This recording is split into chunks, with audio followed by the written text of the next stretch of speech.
hello नमस्कार आहक आमी केनेকৈ আজি ফটো বনাম ফটো বনাই কেনেকৈ প্ৰিন্ট কৰো হেতু সকলো সবিশেষ মই জনাম आहक ভিডিওটো আৰম্ভ কৰো কোন প্ৰথমে আপুনি চাব আপোনাৰ তাতে ফটোশপ আছে না নাই ফটোশপ নহলে আপুনি মাইক্ৰোসফটতো কৰিব পাৰে গতিকে মোৰ তাতে ফটোশপতে বনাই মই দেখুৱাই দিছো আপুনি পোন প্ৰথমে আপুনি ফটোশপটো অন কৰিব খুলি লব তা মানে খুলিৰ পিছত এনেকা আহিব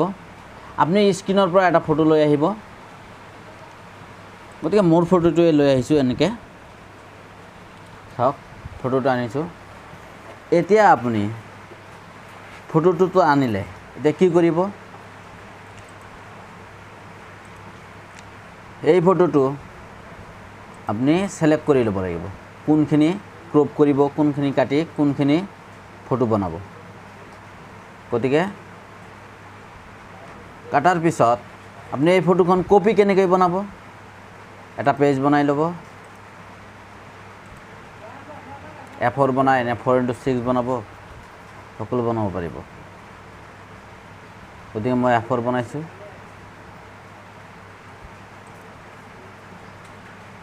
A4 পেজটো হৈ গল গতিকে চাওক এতিয়া ফটোটো কেনেকৈ এই পেজটো টানিব পাৰি চাব এই কোন অপশনটোত যাব তাৰপিছত এই ফটোখন ইয়াত আনিলে যেতুকে এই ফটোখন পাসপোৰ্ট সাইজৰ বনাব লাগিব গতিকে এই পাসপোৰ্ট সাইজৰ আপুনি মাপটো জানিব লাগিব গতিকে কেনেকৈ বনায় এই ইয়াতে চাব এটা লাইন আছে ফাইলৰ তলত আপুনি হাইটটো দিব আৰু ওয়েটটো দিব প্ৰথমে ওয়েটটো লগাব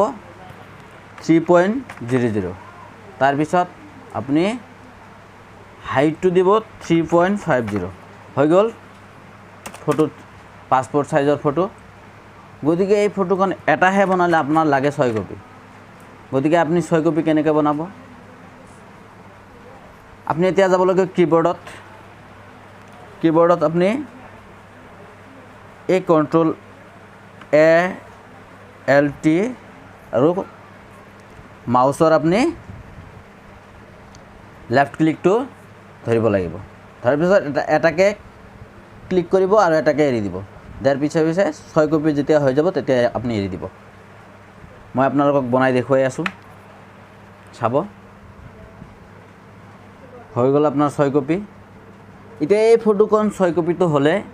এই ফটোখন কেনেকৈ প্ৰিন্ট কৰিব আপোনাৰ প্ৰিন্টাৰ আছে সব আছে ল্যাপটপ আছে সব আছে বনালে এতিয়া প্ৰিন্ট কেনেকৈ কৰে সকলো কোনোবাই নাজানে প্ৰিন্ট কেনেকৈ কৰি আপনি কন্ট্ৰোল P মাৰিও কৰিব পাৰে বা আপনি কিবোৰ্ড নচোৱাকৈ পাৰিব এই ফাইল অপশনটোত যাব যোৱাৰ পিছত ইয়াতে প্ৰিন্ট চাব ক'ত আছে প্ৰিন্টটো এই ইয়াতে প্ৰিন্টটো আছে চাব প্ৰিন্টত যাব যোৱাৰ পিছত চাব এতিয়া প্ৰসিড আহিছে প্ৰসিড আপুনি প্ৰসিডত মাৰিব মাৰাৰ পিছত এতিয়া ফটোৰ কোৱালিটি কেনেকুৱা হ'ব হেতু আপুনি জানিব লাগিব যে এই অপশনটো সকলো অপশন কোনটো কৰিলে কি হ'ব মই আপোনালোকক সবিশেষ জনাম চাব আপোনাৰ আগতে প্ৰিন্টাৰটো কি ক্যানন নে এপসন